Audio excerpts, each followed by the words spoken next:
कांग्रेस की राष्ट्रीय प्रवक्ता एवं मध्य प्रदेश चुनाव के लिए कांग्रेस की मीडिया प्रभारी रागिनी नायक ने जबलपुर प्रवास के दौरान केंद्र की नरेंद्र मोदी और प्रदेश की शिवराज सरकार पर जमकर हमला बोला है। मीडिया से मुखातिब रागिनी नायक ने शिवराज सिंह चौहान पर सीधे हमला करते हुए कहा कि ये कैसी डबल इंजन की सरकार है कि ड्राइवर का नाम लेने में भी प्रधानमंत्री संकोच करते हैं। कांग्रेस प्रवक्ता रागिनी नायक ने कहा कि बीते दिनों प्रधानमंत्री नरेंद्र मोदी भोपाल आए, मंच से बड़ी बड़ी बातें की एवं योजनाएं गिनाई, लेकिन पूरे उद्बोधन में पीएम मोदी ने मध्य प्रदेश के सीएम शिवराज सिंह चौहान का नाम तक नहीं लिया और न ही प्रदेश सरकार के कार्यों का उल्लेख किया। भाजपा की चौथे लिस्ट में मुख्यमंत्री शिवराज सिंह चौहान को प्रत्याशी घोषित किए जाने पर भी कांग्रेस प्रवक्ता ने सवाल उठाते हुए कहा कि डबल इंजन की सरकार के चालक पर केंद्रीय नेतृत्व को खुद ही भरोसा नहीं है। वहीं मध्य प्रदेश में बच्चों में कुपोषण, डिजिटल स्कूल के सब्जबाग सहित कई मामलों में कांग्रेस प्रवक्ता रागिनी नायक ने प्रदेश और देश की भाजपा सरकारों पर जमकर हमला बोला।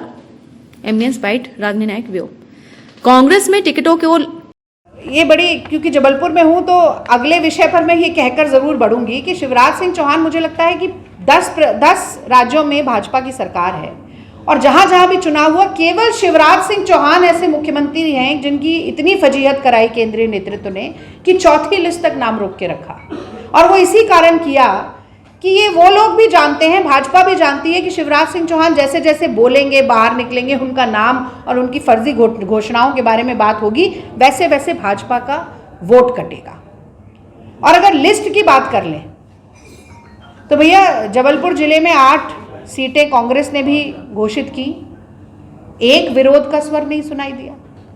और यहाँ से तो प्रदेश अध्यक्ष से लेकर राष्ट्रीय अध्यक्ष दोनों दामाद हैं यहाँ के, और दामाद की भी इतनी बेइज्जती हो गई कि हाय हाय के नारे लग रहे हैं जबलपुर में। और जनता तो लगा ही रही है, भाजपा के कार्यकर्ता भी लगा रहे हैं, इतनी सिर फुटौल है। टिकट वितरण के बाद ही कपड़े फाड़ने और बंदूक चलने की नौबत आ जाती है। और मैं तो कहूंगी कि जो महाभारत में संजय की भूमिका थी कि वृतांत बताना है, दृष्टांत बताना है, क्या क्या हो रहा है किस किस जगह, वो भूमिका जो मोदी जी के लिए भूपेंद्र यादव केंद्रीय मंत्री निभा रहे थे, उनके ऊपर तक आक्रमण हो जाता है, उनको तक बख्शा नहीं जाता। ये भी पहली बार भाजपा के इतिहास में हो रहा होगा कि केंद्रीय मंत्री जो आकर बैठा है उसके कपड़े फटने की नौबत आ गई। इतना बड़ा डिवाइडेड हाउस है, इतनी सर फुटौल, खींचातानी, ऊहापोह और असमंजस की स्थिति भारतीय जनता पार्टी के खेमे में है। और मैं कहना चाहती हूं कि जब केंद्रीय नेतृत्व ही जिस मुख्यमंत्री पर और जिस संगठन पर विश्वास नहीं कर रहा है, जनता उस पर क्या विश्वास करेगी। तो पहला भाग पीसी का मैं ये कहकर खत्म करना चाहती हूं कि जैसे जैसे चुनाव की तारीख नजर आ रही है, भाजपा के पैरों के नीचे से जमीन खिसकती जा रही। कंप्यूटर शिक्षा देने के मामले में सबसे निचले पायदान पर जो है वो भी मध्य प्रदेश है।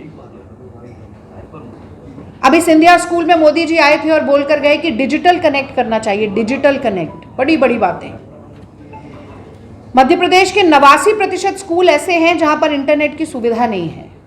97% स्कूल, बात कीजिए 57% स्कूल ऐसे हैं जहां पर बिजली ही नहीं है।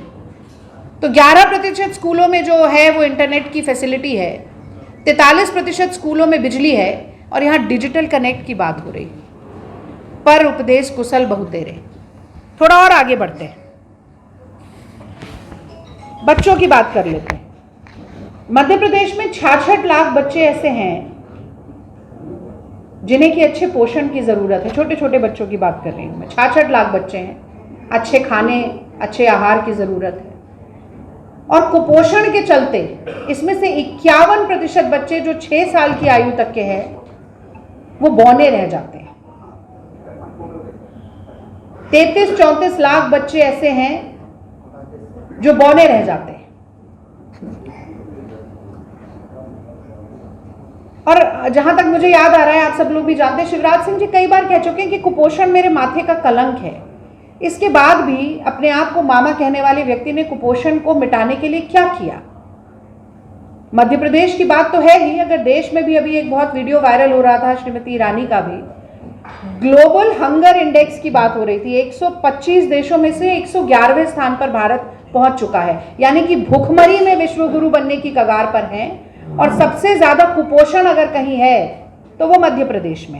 रिपोर्ट है, फूड सेफ्टी स्टैंडर्ड अथॉरिटी ने देशव्यापी अध्ययन किया और जिससे पता चला कि मध्य प्रदेश में 25% जो सब्जियां भी हैं, 25% सब्जियों में किडनी और हार्ट की बीमारियां देने वाला लेड और कैडमियम पाया जाता है। 25% सब्जियां मान लीजिए जो हम सेवन करते हैं उसमें हानिकारक लेड और कैडमियम मिला रहता है।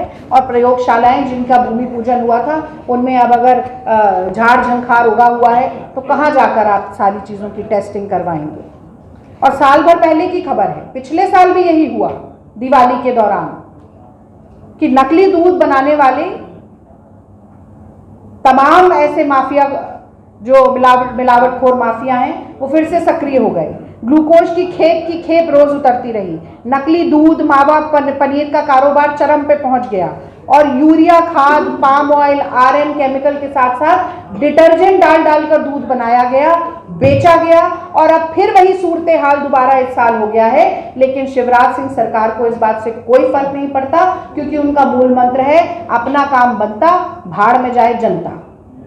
कांग्रेस में टिकटों को लेकर चल रहे घमासान और विरोध के मामले में कांग्रेस प्रवक्ता रागिनी नायक ने स्पष्ट किया कि मध्य प्रदेश की 230 विधानसभा सीटों के लिए 4000 से ज्यादा कांग्रेसियों ने टिकट की दावेदारी पेश की। सभी को टिकट देना संभव नहीं है, लिहाजा नाराजगी और विरोध होना स्वाभाविक सी बात है। कांग्रेस के सीनियर लीडर नाराज लोगों को मना रहे हैं। रागिनी नायक ने भाजपा पर पलटवार करते हुए कहा कि हालात तो भाजपा में इससे कहीं ज्यादा खराब है। यहां पर तो जबलपुर के दामाद और भाजपा के प्रदेश अध्यक्ष वीडी शर्मा के मुर्दाबाद के नारे लग रहे हैं। इसके अलावा कई राजनीतिक मसलों पर रागिनी नायक ने बड़ी ही बेबाकी और साफ गोई से पत्रकारों के जवाब दिए। प्रेस कॉन्फ्रेंस में कांग्रेस जिलाध्यक्ष एवं महापौर जगत बहादुर सिंह अन्नू सहित अन्य कांग्रेसी पदाधिकारियों की मौजूदगी रही।